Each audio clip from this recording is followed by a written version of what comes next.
whole lot to whine about from Saturday. Oh. Hello, welcome back to the channel. No Braga game, but indeed we were robbed, as the chat points out. Lovely. Well, Kelkster, there's not a lot to whine about, but you can whine about other Man City fans. There you go, because I actually titled the stream calling out Anti-GONZALEZ agenda. Because There's some that's agendas out there. That's apparently what Kelkster wants to do. I think Gonzalez played okay against Burnley. I don't think he was man of the match. I think he was just okay. I'll see some people say it was terrible. This is the topic you wanted to talk about, so I'll let you go first. Yeah, those are the people I want to whine about, because I don't think he was terrible at all. I think he was fine. I'm not going to say it was a brilliant performance, but I think there's this like thought process that like he has to be Rodri. And first off, nobody's ever going to be Rodri. Rodri's like one of a kind. Like when you're being compared to Busquets, nobody's replicating that. Like, sorry. Rodri's a world-class 6. He's also a world-class 8 at the same time. Nico Gonzalez is not even a 6, and he's definitely not a world-class 8. So he's never going to be like Rodri. So people have to just get it out of their heads that he's not Rodri, but that doesn't mean he can't do a job. We brought him in to do a job in a game like this, a game at home against Burnley. Like, that's all you need. That performance was fine. I was away for the weekend, and so I drove home. I missed the game on Saturday. I drove home Sunday, and while I was driving home, I was listening to some like recap shows just to be like, all right, I already knew the score and everything because I was listening to a watch along while I was driving down on Saturday. But then when I got home on Sunday, I watched the game, and I would have thought he had this like world-class thinker and that we lost the game based on some of the like the post-game stuff I was listening to. I was just like, he's a squad player. He's a backup. He's literally coming into a team and being asked to learn the hardest role in football, which is a Pep 6. Like, that's the hardest role in football. Let's be frank.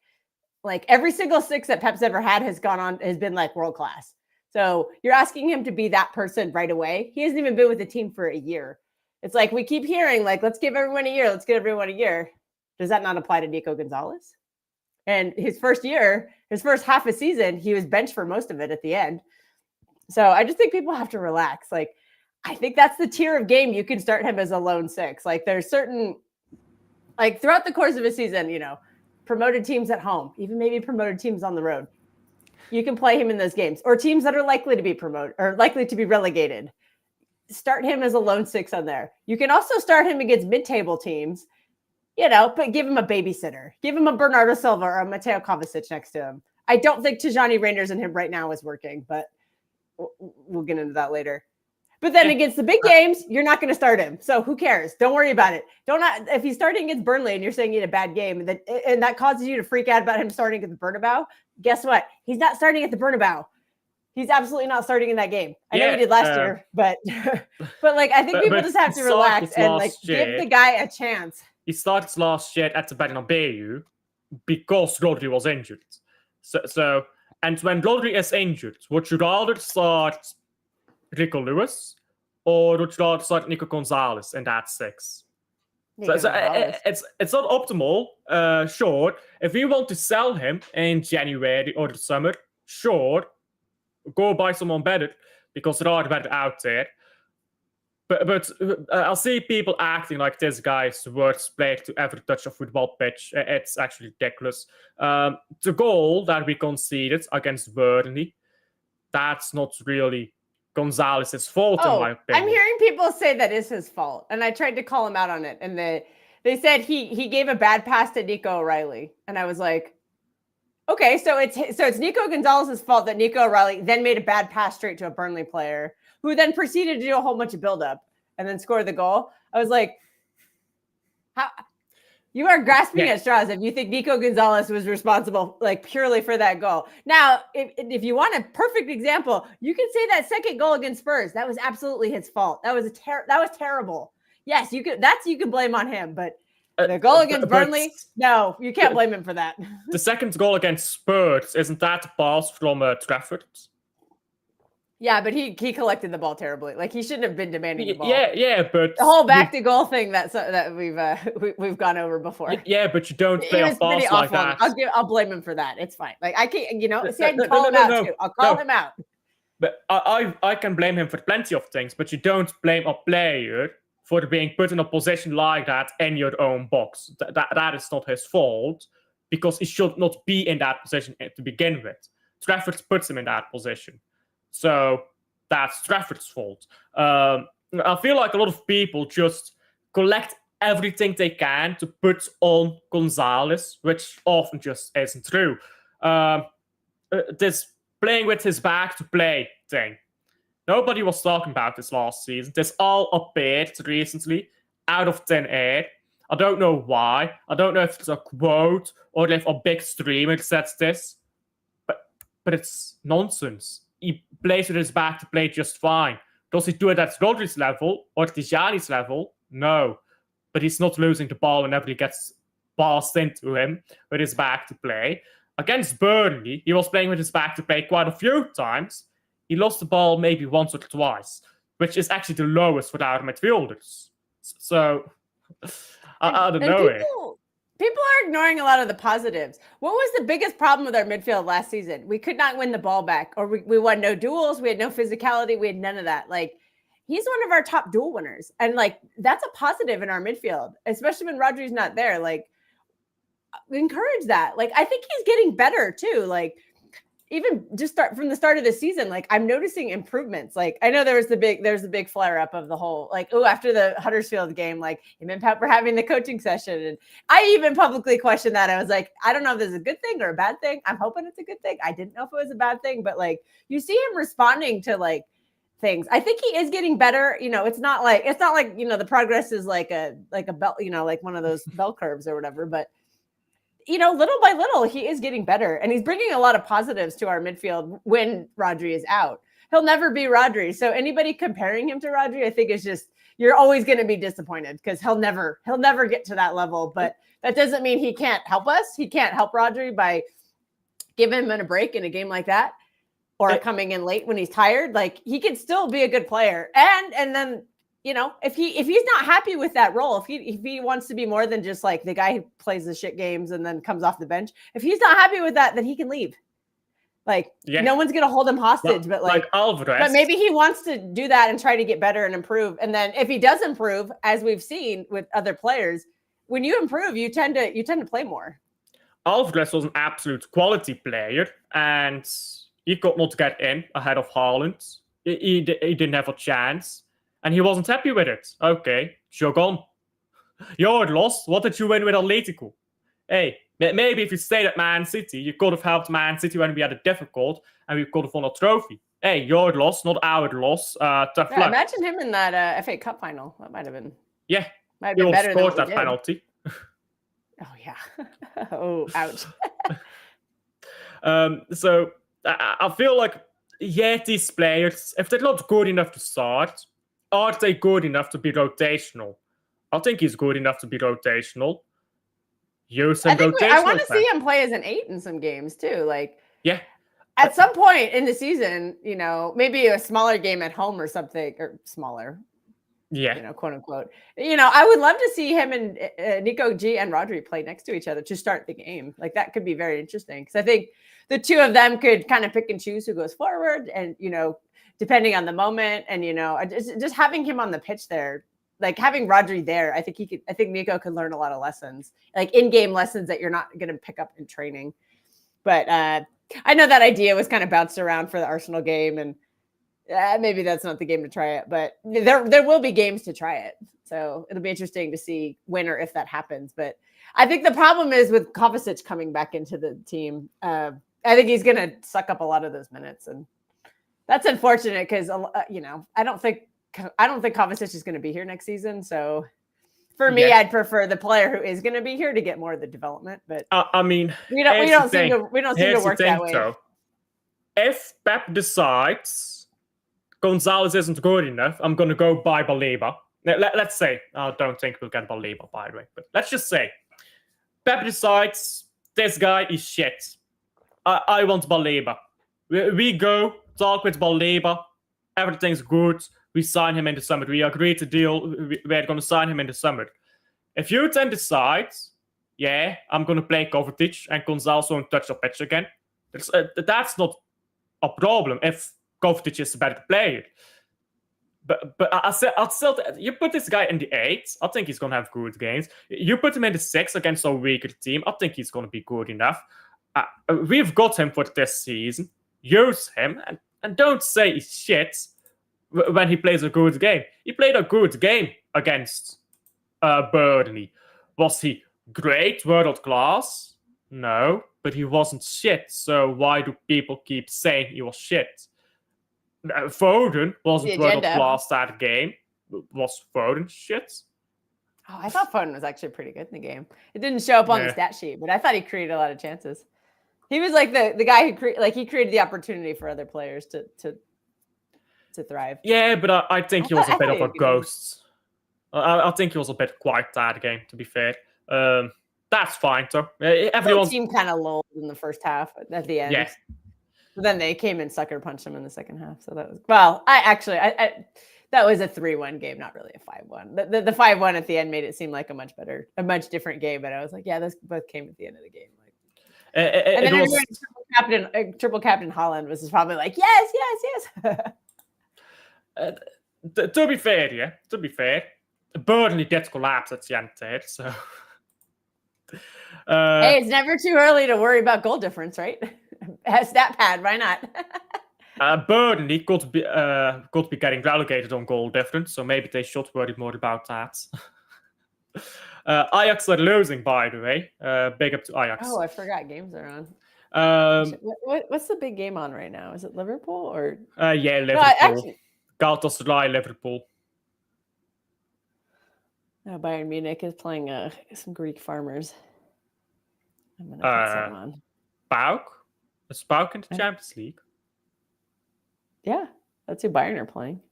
Oh, I'll just throw something on in the background. I gotta figure out what the best Chelsea Benfica might be the best game. Actually, I should put that on because I hope Chelsea lose. By the way, them lots need to start getting humbled too. They talk too much, man. I think Brighton humbled them over the weekend. I was actually really annoyed when Brighton scored the third goal because we do predictions on a different stream I go on, and I had predicted Brighton would 2-1. I was like, God damn it, why'd you have to win 3-1? I could have gotten a score right. At least I got the result right. I think there's a point for that. Close enough. Oh, this is at Stamford Bridge. Okay. Looking forward to Strasbourg. Steve is a Benfica fan, so I'm if they blow it again, his reaction today will be pretty saucy. Actually, I hope Benfica Galatasaray just scored on Liverpool. Ooh. Liverpool falling apart. Hey, let's talk about that because Liverpool did lose to the great Crystal Palace, who are 18 games unbeaten. I don't know if that's Premier League only or if that's all competitions, but I think it's all competitions. It includes the FA Cup. Yeah. Yeah. And they didn't their European game. Are they in the Conference League? Yeah. Who did they play against in Europe? Let me check that. I don't know. Azerbaijani farmers? I don't know. Shout out Azerbaijan. Interesting country. Beat. What the fuck is this team, bro? I don't even know who this team is. What's the name? Fredrikstad. They beat a Norwegian team. Oh, Norwegian farmers. I wonder, if you're man of the match in Norway, they give you like crops. Like you get like a flat of like I saw it on Twitter. Like if you're man of the match in Norway, you get like 2 gallons of milk or like a flat of eggs or something. I'm like, hey, it makes sense in this economy because food's expensive. Oh, Pedro Neto just tried to score and he was well off. Yeah. Anyway, Liverpool falling apart. The mighty Crystal Palace gave them a taste of their own medicine. You know what, it's Liverpool, though? Liverpool is... They're such a scrappy team. Like, they'll be losing 90 minutes, and then they'll score 2 goals. Yeah, but they've been doing that for years.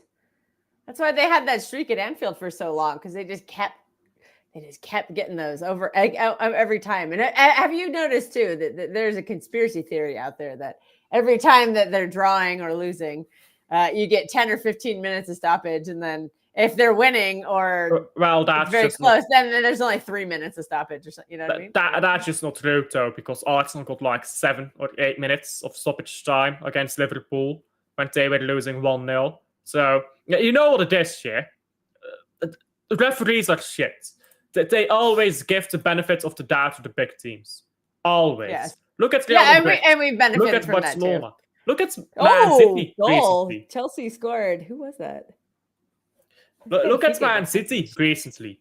Man City has gotten some absolutely appalling decisions in our favor. Oh, it's an own goal. Benfica, you idiots. I can already hear. I'm just waiting for Steve to be like, fuck. But let's be honest. Man City also benefits a lot of these referees. Yeah, we do. Yeah, we favoring big teams. Refereeing is just woeful across world football. They are just allergic to giving us good refereeing. Because, take for example, oh, that's so poor from Benfica. Jeez. That is the worst own goal. When we won the league title in 21-22 with that Rodri handball. I mean, that was a handball. But that same season, Van Dijk should have gotten like 10 red cards and he got 0. So also, I know they're not listening, but someday I'm going to light up Liverpool. There's a specific Liverpool fan I want to just emasculate, but really badly on camera about this. The reason that is not why they lost the league that season. Yeah, they lost the league because they drew at Spurs at Anfield in game week 36. When you're in a title race and you need to win the title by a point, you don't draw a game at home to Spurs. At home, they weren't at Spurs. They were at Anfield, and they fucked up. They should have actually lost that game because they were trailing the entire game. And I think it was Luis Diaz, who I think scored an equalizer, but they were absolute crap in that game. And that's why they lost the title. It's not because of a handball in a game that they didn't participate in, which took place in like January or February. Are you telling me a league that is decided by 1 point is decided by a decision in a game that happened 4 months prior to the end of the season? I don't think so. I'm just wondering, do you know what emasculate means? I said the wrong word. I did. I said the wrong word. I was trying to say eviscerate and it came out as emasculate. Yeah, I was just wondering. I meant to say eviscerate, but they're very similar sounding, and it just did not come out correctly. So I was like, what are you gonna do here? Like, should I be concerned? No. I have long hair. Should I be concerned? No. It's there's one Liverpool fan on YouTube who consistently whines about it, and is it Sam? I heard him whining about it again recently, and I'm just like. Oh, dear. Maybe I should emasculate him. The guy's still whining about it 4 years later. I'm like, bruh, you should have beat Spurs. All you had to do was beat Spurs. Spurs, lads, it's Spurs. Lads, it's Tottenham. What are we doing here? And he's trying to blame Everton? Get out of here. Or was it Villa? Was it Villa or Everton? It was Everton. Yeah, it was Charleston. Charleston might have been offside too. So. Richarlison, though, that's a funny story, Richarlison. Richarlison scored 15 goals, I believe, with Everton, and then fall off the cliff of the earth. How'd that happen? I don't know. I mean, Tottenham are like United. They're just one of those teams you go to and you get worse.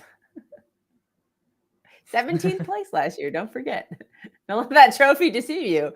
They almost got relegated. Can you imagine if they'd gotten relegated and they were playing in the Champions League? Could you have imagined if Man United got relegated, though?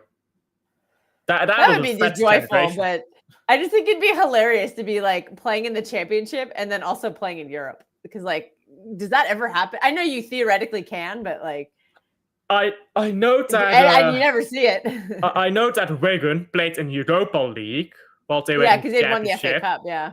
But I remember that. I don't know if anyone was ever in the Champions League whilst being in second tier. Alfie woman loading. Oh, dear. I'm gonna get emasculated soon here. Kelkster is a dangerous woman. Do not double cross her. Do not cross her at all. She's dangerous. No, this person I'm thinking of, he can handle it. He can handle it. Oh dear, I don't think I should pursue this line of questioning. Changing topic. Conversation's over. Bye. No. Changing topic. We play against oh fuck's sake. We play against Monaco. Now I think Monaco looks woeful. Yeah, you actually watched them. You watched your team absolutely bitch slap them. I watched one of their Ligue 1 games, but when I watched it, I don't even remember what the score was. I don't even remember who they were playing, but I think they won. But I was just like, okay. But I just kind of throw on Ligue 1 games on. That's what I put in the background as Ligue 1 games. Their defense looks like you can walk through it. Like generally, you could walk through that defense. Yeah, Strasbourg Steve, he watches them way more than I do, and I got some talking points from him. Let me pull them up on my phone. So I was like, I'm gonna have to preview this game. He says, okay, a lot of their players are capable of scoring goals. They have striker depth. They have pace. Goalkeepers are sketchy. So goalkeepers, go for that. Yeah, that's true. He says physicality in the midfield. That was his big summation. Is he's like, if you don't start Rodri, you're gonna lose. Nah. Fullbacks are defensive, but I disagree. And he says the way they play is a bad matchup for City. But I don't know. But do you think we could do that, like the give them the ball approach that we did against United and Arsenal? Nah, just keep the ball and bam them. They're shit. They're the midfield being physical. They might be physical, but it's shit. Like, there's no point in winning the ball back if you're going to play 2 passes and lose it. They will just give us the ball. They'll just give us the ball. They're absolutely shit on it. Ugly Yoshi is shit. He cannot handle. Yeah, he's injured. Well, I guess he's injured, or maybe it's the other guy who's injured. I don't know. Bad. All I know is they got an American on their team, and so you don't have to worry about him because he's shit. Florian Balogun, he's not very They're the goalkeeper, by the way. He is mad sus indeed. But now I feel like you just put them back and you take a few shots at that goalkeeper and he's gonna crumble. They just take a few shots from outside of the box and he's gonna crumble. Ooh, maybe Foden can get he likes shooting from outside the box. Foden, Gvardiol, which is why I think you might see Gvardiol push up a bit to Rodri. If Rodri plays, that's interesting though. It's a new wrinkle because he was training today. He did go to Monaco. He was on the plane, and Pep said in his presser that he's fit enough to start. So yeah. So rumors of his demise were untrue. Sign the contract, Rodri. Sign the contract. He's going to wait to sign that contract until we win a league title or not. That's going to be then he's going to leave next summer because I don't think we're winning the league this year. Tijani can take a shot from outside of the box. Oh, yeah. That's facts. Savio. That's another agenda we could discuss is that Tijani is shit. I saw that you did a video about it. I think I listened to it about how Tijani's not been that bad. You think? I think I watched. I listen. I have a lot of things that I listen to, but I don't remember them. So I probably listened to it, but I also probably don't. But you would know if you clicked on the video, though. Even if you don't remember what I said, you know you clicked on it. I did, yeah. You want me to go look my watch history? Can you view who watched your video? I don't know. Because also sometimes like stuff will it'll autoplay to the next video. And it'll listen to like the first second, and then I'll turn it off. But it says you watch the whole thing when you've only watched. That's very annoying. I think if you click over video in the first 30 seconds, it says that you've watched it all, which I don't know why it does that, but it's quite annoying. But I've heard nothing but complaints about YouTube lately. So the algorithm's not pushing anything. People are losing subscribers. Nobody's watching the videos. Yeah, that's all true, but it's my thing on that YouTube thing. People always complain the moment something goes wrong with YouTube. They make an algorithm update, everyone's complaining. they do an update to the streaming software, and the streaming is a bit slow for a while. Everyone's complaining. They make an update to the video processing. It's broken for a day or two. Everyone's complaining. But here's what nobody does. Here's what literally nobody does. YouTube is the single best video streaming and uploading platform in the world. It's the fastest, it's the cheapest, it's the best search engine, it has the best algorithm. Nobody praises when they fix their mistakes and when they improve things. When streaming was broken on YouTube, yeah, it was annoying. But when streaming was fixed again, streaming now, you have less problems than before. Before, you would often see in your streaming panel, stream health is bad for this reason or that reason, and oftentimes your bitrate would have to be a very specific range. You don't get that anymore. You do not get that anymore on YouTube. So yeah, they fucked up with the first update and it broke. But second update, they fixed it, and now it's better than what it used to be. And nobody praises YouTube for this. I'll swear down, people just hate YouTube for the sake of hating YouTube. YouTube is a damn good website, and when people complain about, oh, the algorithm broke, yeah, they fucked up the algorithm. They'll fix it in a week or two. Stop complaining. That's my take on it. Just wait for the week then. We're still on the time everyone's complaining. So, well, yeah, anything, guys? you disconnected. Oh, there you go. You're back. You disconnected for a second.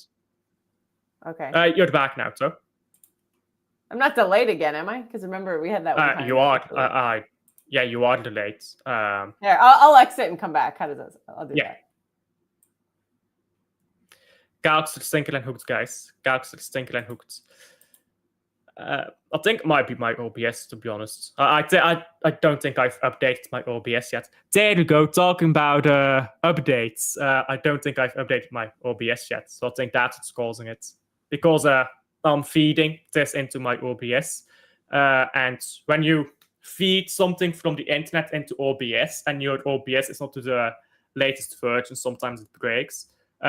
Let's see. Can I hear you now properly? Can you hear me? Yes, I can. Okay. Not delayed? Wonderful. Not delayed. 1, 2, 3. 1, 2, 3. There. German 3. Learned my lesson from that movie. Well, this is also a 3, but this is a bit of a bad symbol in Germany. Because I actually naturally count like this, because I just don't use my thumb naturally, and that's like, there's science behind that. Nobody cares, but like counting like this is not acceptable, because this is actually a salute of some dude in Germany in the 1940s. Oh, so that's why my family left Germany. We'll just say that. Nowadays, it's culturally accustomed to start with your thumb, so that you don't end up with this, but you've always got this. That is why that's the way it is. It's very dumb, to be honest, but that's where it is. Yeah, my grandmother was a little kid when that was all happening, so that's why I'm American and not German, because my grandma said we're out. Her family said we're out. Wise decision you could make back then, I suppose. Hey, Einstein decided to leave Germany in the 1930s, so I guess he was onto something.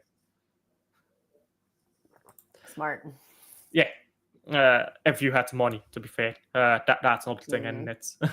But I want to leave to a cheaper country, but the problem is this country is expensive as fuck, and it ain't easy to leave.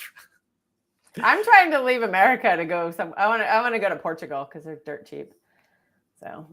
But I feel like with Portugal though, that might be. You're from Phoenix, so aren't you? Or not from Phoenix? I live in a desert right now, but I'm from California. Very similar. California. I thought you were in Arizona. I'm in Nevada. Oh, Nevada. Yeah. Okay.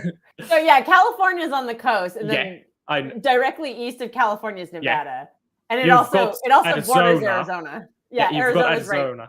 Yeah. Yeah. So I thought you were Arizona. Where Las Vegas is like a triangle of the three of them. Yeah. So Vegas to California is very fast, and Vegas to Arizona is very fast. But I'm in the northern part. So of Nevada. you've got like Vegas at the middle of the triangle, and then you've got Phoenix, and then you've got, I don't know if it's Los Angeles or which. Vegas is just kind of by itself. Phoenix to Vegas, I've never done that drive, but that's a couple of hours. Phoenix is like in the middle of Arizona, and that's hot as. Don't go there. It's like in the summer. It's don't go there.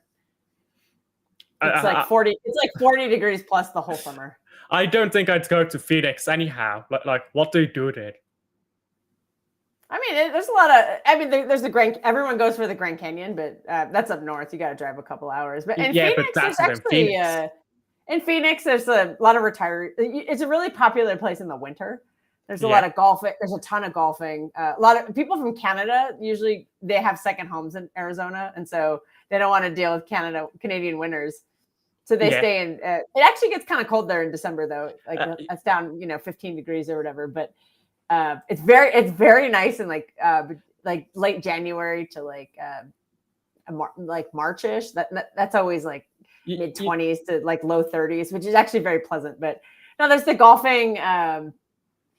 A lot of people retire there because they have a lot of hospitals and stuff. So it's really good for retirees. There's, shopping, all that fun stuff. A lot of Native American culture.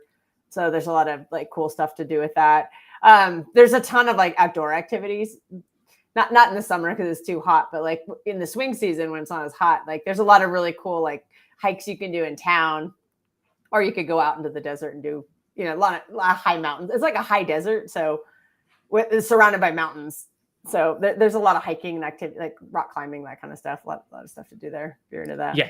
I always think if I want to go to America, it's to visit the natural reserves there and like just the great nature pieces they have. Like I'd go to the Great Lakes, or I'd go to Yellowstone or something like that. You would like the Grand Canyon. The Grand Canyon's beautiful. It's so nice.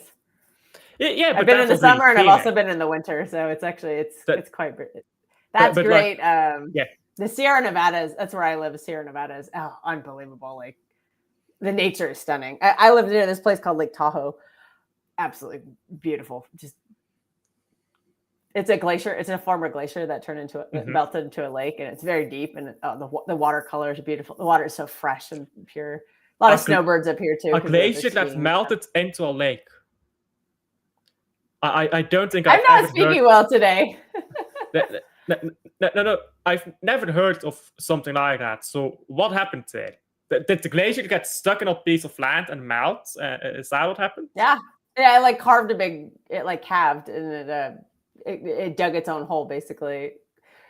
There's a ton of like, it's a really massive. I think it's one of the biggest ones in the country of that. Kind of like Crater Lake did the same thing. If you've heard of Crater Lake up in the state of Oregon. Haven't. Look up Crater Lake. That'd be a really interesting one. No, Crater Lake's not a glacier. That's a former volcano that filled up. I think. I used to live in Southern Oregon, and I never went to Crater Lake. That was really poor of me. I still have family there. That's like go anytime. But if you live in Belgium, you know what thing is here with Belgium? There's so many great towns and beautiful towns you can visit, but nature is there is no nature, bro. Because I mean, to put it this way, Belgium is so densely populated that for every tree there is a house. Oh, so you don't have any forests or anything? Yeah. Like it's dead. It's absolutely dead. And you have like forests, but they're very small and they're very tragic. So there's actually an area in Kortrijk, and that is a nice place to go, but it's very small. Like I'm talking, you can walk around it in 10 minutes. So that is a natural reserve in Belgium. so we don't have proper natural reserves. It's like pretty flat, isn't it? Or is there other mountains, or not really? Or small hills. Depends on where. So if you're in northern Belgium, which is Flanders, which is the good part, then yeah, it's very flat. If you're in South Belgium, which is Wallonia, which you really shouldn't go there, but there's a lot of mountains in that area because the Alps actually start in Wallonia. But do they ski at all, or okay? We derailed this. We derailed this way too early in the stream. Usually we save that for the end. I did. Anyhow, we play Monaco. Did you know that? Who would you start against Monaco? We were talking about them at one point, but who would you start against Monaco? Because I would actually just rest Rodri, play Gonzalez, play Tijani, and play Foden. That's what I do. I think in a game like this, I think this is a game that Nico G would need a babysitter. And unfortunately, the only babysitter available right now is named Bernardo Silva. Because let's be real, let's be honest, there's no way Bernardo is not starting this game. Unless something happens. Does he start right wing? Does he start in midfield? I think he'll start in the midfield. Even though he offers us nothing there. Where do you play Foden then? Do you play Foden right wing or no Foden? I would play Foden at the 10 and I'd tell Tijani to take the game off. Okay. Tijani he's had what, the Huddersfield game off and that's it? Like fair. So I think Gonzalez... Tijani's been kind of stinky lately. I think he could use a little breather. Fair. I know some people say to get out of it, just keep playing, but like out of the two, out of Nico G and Tijani on Saturday against Burnley, I thought Tijani was much worse. I thought Nico G was much better than Tijani. Yeah. Tijani is struggling, but the conundrum is, as you stated in your video, which I'm sorry to remember. I'm like, yeah, I did listen to this. he is getting goal contributions because he has four GNA already. Because he's getting assists. He assisted Haaland at Arsenal. That was a big assist. Yeah. And then I don't remember what the fourth one was, but he had the goal and the assist against Wolves, but he had an assist somewhere else. Then he assists in the Champions League. Oh, maybe. Oh, yeah, he did against Napoli. You're right. Yeah, he assisted Haaland. Like that's I'll take it because he's a midfield. At the end of the day, he's a midfielder. I'm not expecting I'd say for his first season, if he had 15 GNA in the season, I'd be really impressed with that. And he already has 4. That'd be more than words. Ryan Turkey has 70 minutes in the Premier League 70 minutes in the Premier League, and he has more GNA than Verts, who has 600 minutes at this point. Where is Verts today against Galatasaray? What's the score there? We're going on 008 here. Oh God, I just got a message. This Kebab FC is doing the impossible. Anyways. Let's check out this Liverpool game quickly. But here's the thing with Liverpool, though. Liverpool are always winning 1-2 until it's full time. If you see 1-0, 89th minutes, Liverpool is winning 1-2 until it's full time. If you see 3-0, 3-0 Galatasaray, 89th minutes, Liverpool is winning that game 3-4 until the final whistle is blown. If you start thinking like that, you'll save yourself a lot of stress watching Liverpool. Oh, it was a pen. Osimhen they actually got a pen. Ooh, we'll take it. I hope it was a really dodgy pen. I really hope it was. Sesko has more G8 than words, by the way. Oh, and guess what? The record-breaking Premier League signing is on the bench. No, he's not. He's not even on the bench. Why? Well, weird. Has he been left at home? 130 million. No, Isak is on the bench. There he is. I couldn't find his name at first. McAllister's on the bench. Yep. So we've got Frimpong is playing as a winger, and Sabazla is the right back, according to ESPN. Maybe ESPN is full of you know what. What has Alexander Isak done so far? Because apparently Isak was better than Haaland. So what's he done? Oh, I saw a stat today. They said since the beginning of the season for club and country, since the new season started, Haaland, who's apparently shit and worse than Isak, has 18 GNA. Isak has 2. And one of them was against a promoted team or a relegated team. Sorry. See, I can't talk today. A relegated Southampton.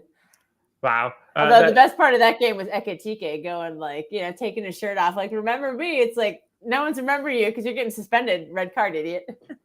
Yeah, that was stupid, by the way. But why are you taking a red card against fucking Southampton? Exactly. I wish Southampton could have did that. That game was about to go to pens. Can you imagine?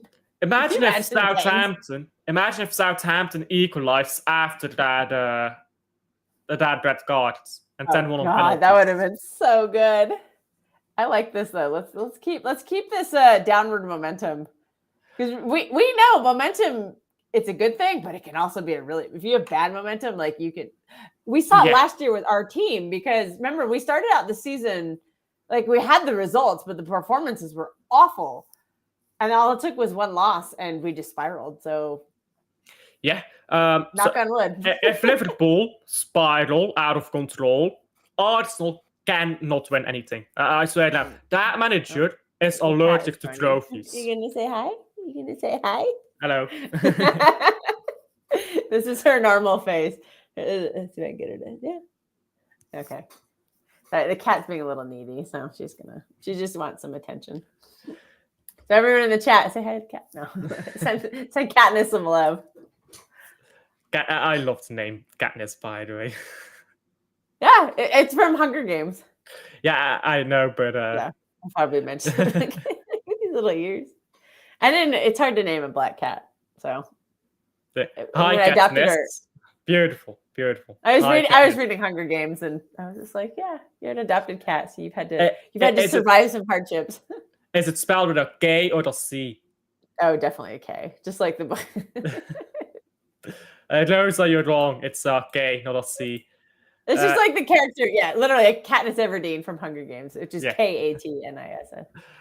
It's that Gittins didn't know the Chelsea winger. Gittins, I think you mean. Hey, maybe it is because he's nowhere to be seen on the pitch right now. Florian Wirtz? Nowhere to be seen? Or who else? Gittins. Oh, Gittins. Yeah. Oh, the Dortmund guy. Or the ex-Dortmund guy. He's at Chelsea now. Yeah, he is. Yeah, Neto's playing left, though. Unless Gittins is playing right. I didn't even look. Oh, Bayern Munich is smacking Paphos. Shock. But Marseille spanking Ajax. Buffels did well to get into the Champions League, I think. And that's that. Nicholas Jackson with another goal. Go-to striker. He's playing as a winger, though.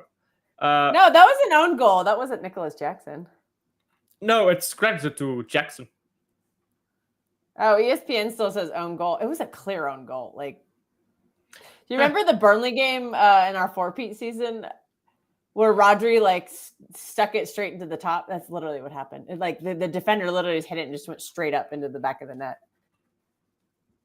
Yeah, it's credited as a goal for the Jackson here. So that's weird. They'll change that. They'll change that. Gittins is on the bench, by the way. Gittins the kitten is on the bench. Gittins the kitten. I imagine we will beat Monaco quite comfortably, if I'm being honest. After Monaco, we play against, let me just make sure that I'm correct here. I believe we play Brentford, and then it's international break, right? At Brentford. Yeah, and then it's international break. I hate that game. I'm more nervous about that game. I hate international break because international break kills momentum as well. If you've got good momentum, which we have right now, international break kills it. If you've got bad momentum, which Liverpool has right now, international break kills it. I hate international break, man. It's so annoying. But I killed our bad momentum, the first one, because we were looking really awful those first 3 games. I know we won the Wolves game, but Spurs and Brighton, we look bad, and we look like a totally different team since the break. Yeah. So let's hope that Liverpool don't figure that out. Let's hope they. Hope they have some problems that I don't think rest is going to fix, because the only thing that's going to save their back line is the January transfer window. Yeah. They literally have 3 center backs in their entire team. But Van Dijk, the thing is with Van Dijk, he's fraudulent right now. He's looking like a finished player. Good. Because Konate looks like he looks like he's already in Madrid. He doesn't look like he gives a He's flying learning fuck about Spanish already. He's learning with Jude. it. He's So he on can he's on say it in voice call with Spanish? Jude Bellingham. Oh God, or Trent. Jude and Trent together. No, yeah, and Joe Gomez. Actually, play him. He's terrible. Let's hope Joe Gomez is the starting center back at the Etihad. Oh I God. think I'm missing that game. I'm really upset about that. I think I'm on an airplane. Think and hooked. Missing another game. Fake fan. I know. I missed it last year too because I was in Argentina. In Argentina? I went to, well, I flew to Argentina, but I went to for my birthday my birthday is in April, but I took a cruise down to Antarctica for my birthday. To Antarctica? I had to do it. Yeah, down in Antarctica. It was between February and March. It was like end of February, early March. And by April, the world is everything down there is covered in ice. It's just mountains that are covered in ice. There's like barely any like flat land. Everything is just. Is it an ice wall? Everything is 30 meters. It's like 10 meters of ice. It's just like everything is just covered in a minimum of like 5 to 10 meters of ice. I'm like, no wonder there's drought in the world. All the water in this world is fucking frozen on this continent. Like everywhere you look, like it's either blue sky, blue ocean, white. You might see an occasional brown of the mountain here and there. I'm not kidding. Everything's covered in ice. It's crazy. I'll send you some pictures. Yeah, that sounds lovely. Did you go to Drake's Passage then? If you're going from Argentina? Yeah, you have to. Oh, that sounds nerve-wracking. We got lucky. They call it, it's either, if it's really flat, they call it the Drake Lake. And if it's bumpy, it's the Drake Shake. The way down there, it was totally flat. We had no issues at all. It takes 2 days, so it's kind of boring. You're just like, what? It's kind of bored. And then we saw our first iceberg and we all just like flipped. Like, oh my God, it's an iceberg. Like, what? And it was like, I'm not kidding. It was half the size of Manhattan. Like it was this, I'm like, what? Like you cannot fathom it until you see it. I think that pictures don't do things like that just as either. For example, there's some beautiful cathedrals in Bruges, but pictures just don't do them justice. Like just standing in front of one and looking up, and you're like, wow, somebody in the 1400s made this. How the fuck did they do this? That's crazy. Some stuff, yeah. Like it's also a beautiful place in Belgium. I forgot what it's called, but it's a church and it's on top of a mountain. Well, not really a mountain, but a cliff. And there's a town and it goes down the entire cliff. It's fucking beautiful. I forgot its name. Oh, wow. I gotta look that up. Yeah, I gotta go back to Belgium. I spent like a night in Brussels, but I gotta see. There's clearly some better place to go. Yeah, there's clearly. I've heard Brugge. I'm not saying it right, but I'll try to pronounce it correctly. I've heard that's the spot to go. Everyone wants to go there, so I'll have to go. I'll plan it. We'll go to a game. We'll go to a Brugge game. There you go. I found it. It was actually surprisingly easy to find. Because the computers are always listening. Yeah, fair. I'm getting stalked there by the computer. Oh, wow. There you go. So this is the castle. Belgium? And this castle, by the way, this castle is maintained. So it looks like the castle would have... Ad. Yeah. This is booking.com. Oh, sorry. For some reason, it redirected me to this. This castle here is maintained completely. This church over here, if you're in the top of the church, but I don't think you can go to it anymore. You used to be able to go inside, but I don't think you're allowed anymore. But if you're on top of this, you can see the castle wall. You can just about see the battlements. You can see over the lake. The lake is beautiful, by the way, to look at. And this is one of the few places in Belgium with actual good nature. Because the nature here, you can't really see it on this picture, but the nature here is actually beautiful. And then this is just a town. And this town extends all the way around. It's a beautiful place. Nice. I'll put that on my list. What is this called again? I forgot the name of this thing. I'll figure that out in a second. Yeah, you send it to me later.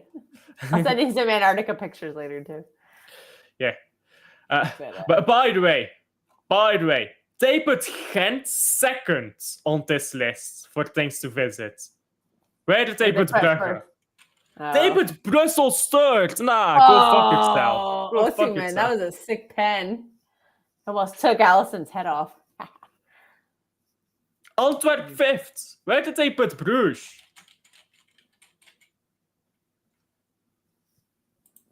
Here, why don't you eat something? Brugge is not on this list? Or did they spell it as Bruges?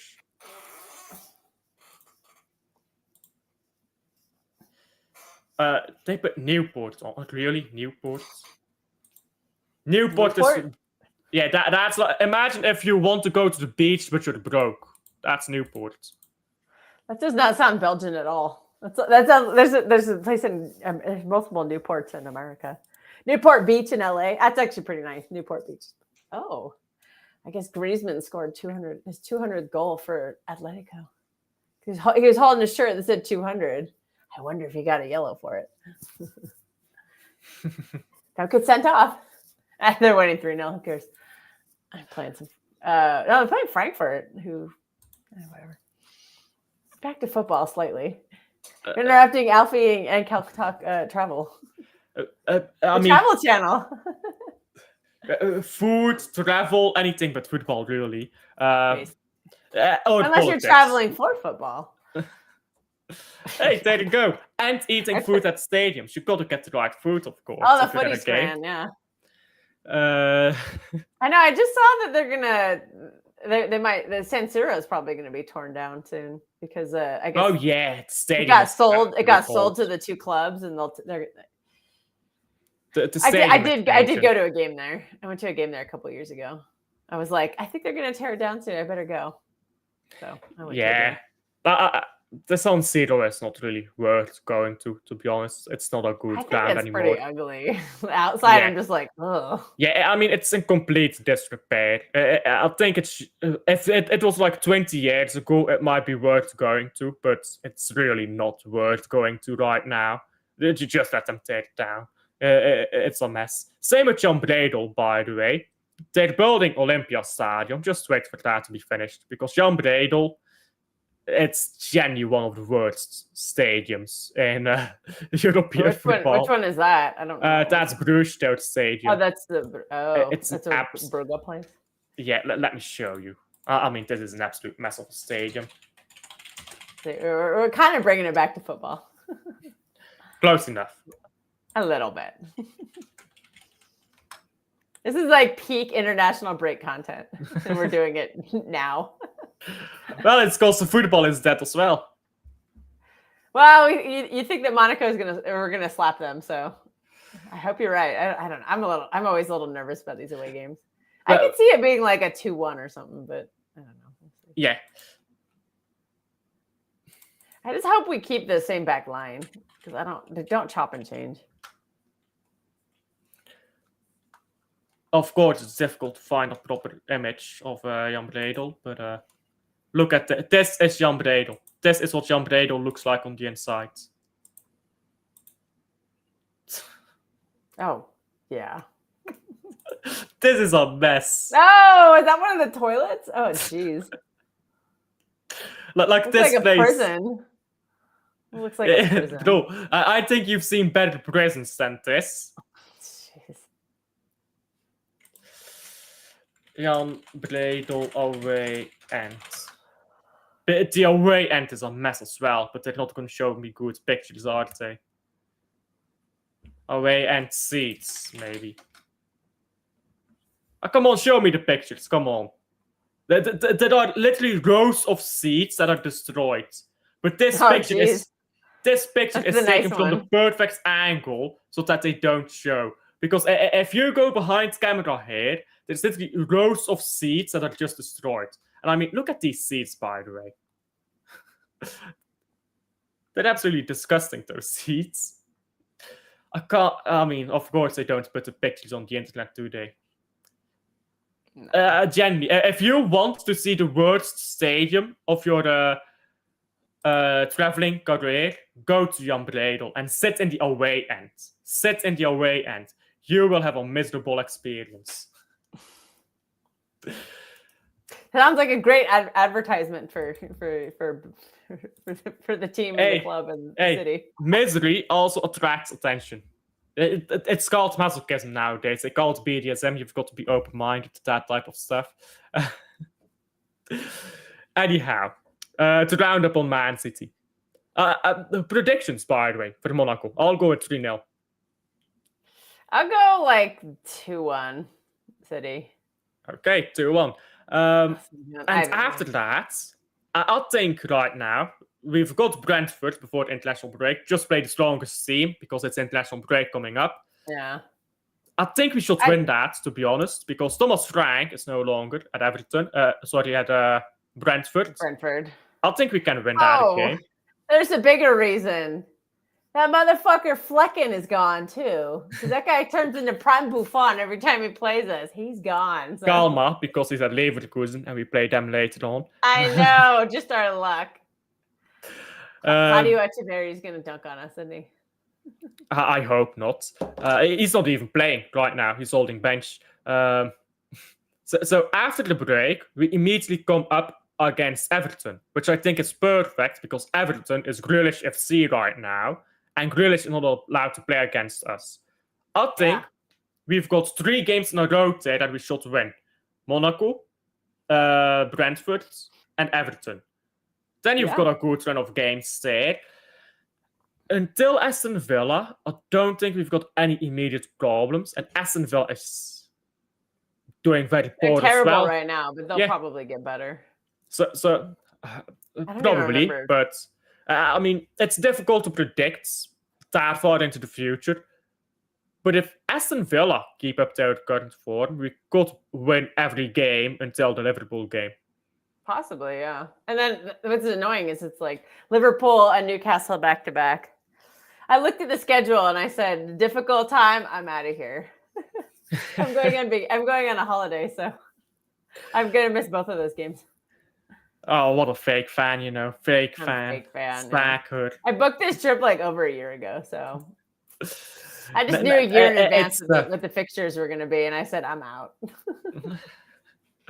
It's premeditated. She planned this 1 year ago. She planned it together with the Premier League. She sat down with Richards. She was like, listen, I need to plan my vacation time in at the difficult times here. But then you got my vacation in April for my birthday next year. That's during international break, which actually annoys me because I wanted to try to catch a game around that time, but there won't be any. I was like, damn it. But then you also look at the way Liverpool is playing right now. They're struggling to get results. They get results, but they're struggling to get those results. I think right now they probably need to just stick with a system. Like every game, they're doing something else, like someone else is starting, or it's not consistent. And I think if they want to build that momentum going forward, they need to start playing a consistent lineup. If they don't do that by the time they face us, I believe it's at the Etihad. I could be wrong. It is, yeah. Hopefully, we can beat them. But that's a bit too far into the future. Well, they have a big problem though, because they signed Hugo Ekitike for 90 million or whatever. He actually started out great, and then they're like, "Oh, psych, we're actually going to sign Isak," and so. Unless Slot can figure out a system to play both of them, like whoever's getting benched they're going to get unhappy. We've already seen Isak throw his toys out the pram, trying to get to Liverpool. Is Ekitike going to do that? Like he's taking his shirt off and like doing this whole celebration, like remember me. So it's in his head too. Like there's rumors that he's unhappy that he might have to be a backup, and that's a pretty expensive backup. So to be fair. If they bought you play him off the wing, I don't know, or a 4-4-2, I don't know. I mean, The 4-4-2 will just be diabolical. Yeah, nobody does that anymore. And then that would make Salah, that would like really take Salah out of the game, and he's like their main creator right now because their other record Premier League signing creator isn't creating anything. Yeah, he's just shit. He's just walking on the pitch. Shout out Mateus for calling that early on when we were when people were melting down saying we're not going to get him. Mateus is like, don't worry, he's shit. German Tom Cleverly. Mateus is right. German Tom Cleverly, you know. German Tom Cleverly. He was calling him that months ago. He was calling him that like last April when we were like, you know, what like everyone was hyping it like we have to get him. He's KDB replacement. Blah blah. To be honest, I do think he would be doing better at Man City than if he was at right now at Liverpool. But you know what? I love it. 007. Keep it going. Keep it going. Hey, he looks good in the suit. You saw the picture. Maybe he should become a model. Just remember, he likes his martinis shaken, not stirred. Maybe he should become a model. I wonder what his Bond girl is going to who the Bond girl is. You know, is it going to be Halle Berry walking up in the bathing suit, or is it going to be Elizabeth Hurley or Eva Green? Those are the only ones I can think of right now. But you know, Jane Seymour back in the day. Back in the day. Moving on. I think we'll leave it there. We've spoken enough. This is like the most least football. This is the international break stream. We've got I guess during the international break, we'll talk about the Brentford game and the Monaco game. Yeah. We've got plenty. We can actually do it on a Wednesday. We can actually whine on a Wednesday. Yeah. Beautiful, but Stentil will win the games and we'll have nothing to whine about. So we can whine about the fact that we have nothing to whine about. Oh no! I'm a professional. I'll find something to whine about. Beautiful. As you heard it, Kelkster said it, not me. I'm not that negative. Kelkster can find something to whine about. She's a professional whiner. I think they call that a woman nowadays, but I digress. Whoa! Well, I am a woman, so no offense taken. Fair enough. Don't offend your audience. To be fair, I do have a pretty sizable female audience. I think it's like 17%, to be fair, which is a lot more than the general. That's a lot more than the average YouTube audience. Because, like, on average, YouTube is, like, I believe 95% male, which is kind of ridiculous. Right. For football content, yeah, that makes sense. Yeah, for football content specifically, I think that is. Anyhow. Again, I got way off topic there. I'll round it up onto actual Man City talk. You've got your points from Steve, Big Steve, not Big Steve, from Strasbourg Steve. I don't know Big Steve. Although Mateus was hanging out with him in a pub while Mateus is super drunk. He's like, I'll get him on the channel. I'm like, you gonna get him on the channel? Come on, man. I think Gonzalez, Tijani, I get Silva, but and Foden would boss around that Monaco midfield. They don't have a good midfield, to be honest. Yeah, they're physical. Listen, they have a physical midfield, but they lose the ball whenever they're put under pressure. What's the point of winning the ball if you're going to lose it again? Well, that's maybe where Bernardo comes in because he's pretty good at pressing, so he could make them lose the ball. And then if Nico's there, Nico could get the loose ball. But I haven't been Tijani, I haven't seen enough yet to really determine that. And Foden is hit or miss with his press, but he's getting better. Yeah, Foden can score the goal from outside of the box. There you go. Bernardo pressure him. Nico win it back. Nico threw ball to Foden outside the box. Hey, you know what? Kovacic can score the goal from outside of the box. We still haven't seen him yet, so I don't think he would be. I don't think he wouldn't start the game, but he might come off the bench. Yeah, if we need a goal, he might. He's the last person you bring on if you want a goal. You might as well bring Nathan Ake on to score a goal. No. You bring on Kovacic for Gonzalez because Kovacic can score outside of the box. I'm not reliable. Who do we have? Yes, exactly. He scored 6 goals outside of the box last season. That was a fluke. He doesn't do it consistently. Hey, we needed every one of those goals. I'm not saying like I just meant like he's usually like a he usually has like 2 or 3 goals a season historically. If you look up his career stats, it's like Yeah, but 2 to that's 3. because he didn't need to score. Like when you don't have to do that, you won't. But if your team keeps being in losing positions, then you need to step up more. Hey man, Nico G had a pretty nice one against Bournemouth. He's capable of it too. He can uncork one if he needs to. But that's a fluke. I think he's had decent scoring numbers as an 8. Like he's usually around 6 to 8 a season.